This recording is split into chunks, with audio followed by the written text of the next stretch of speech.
The immunity fantasy is cracking. Donald Trump has never really feared policy debate. He thrives on noise. He can spin a statistic, mock an opponent, or bulldoze through a question with spectacle. But there are two things he genuinely hates: facts he can't bend, and consequences he can't threaten away.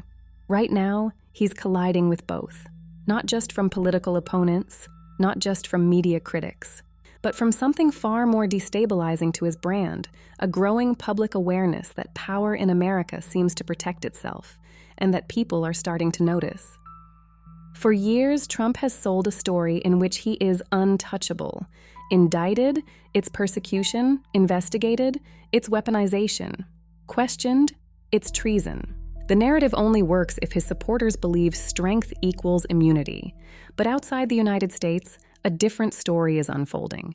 Around the world, democracies are doing something simple and disruptive to Trump's mythology. They're putting former leaders on trial. They're handing down sentences. They're proving that a power grab is a crime, not a branding opportunity. That contrast matters, because it quietly tells American voters something Trump desperately hopes they won't internalize. Strongman rule is not inevitable. It is a choice. And if it's a choice, it can be rejected. Look at South Korea. A former president was convicted and sentenced to life in prison.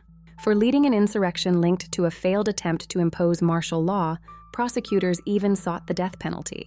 You don't have to know the intricacies of Korean party politics to grasp the principle.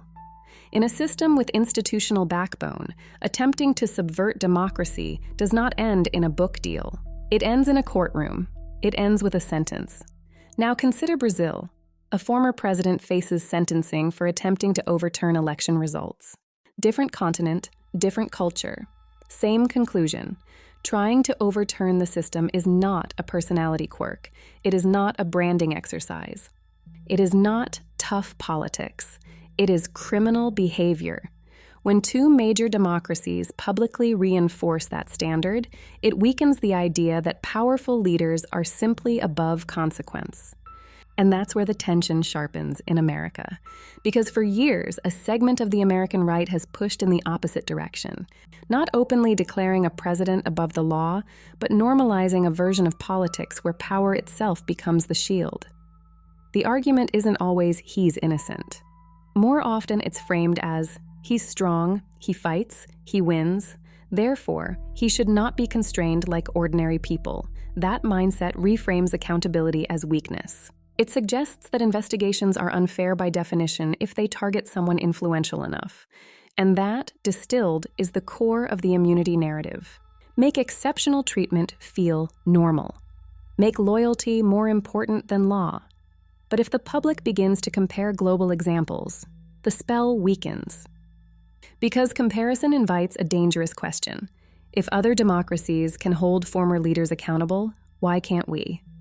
That question is reasonable, and it makes the fantasy tremble.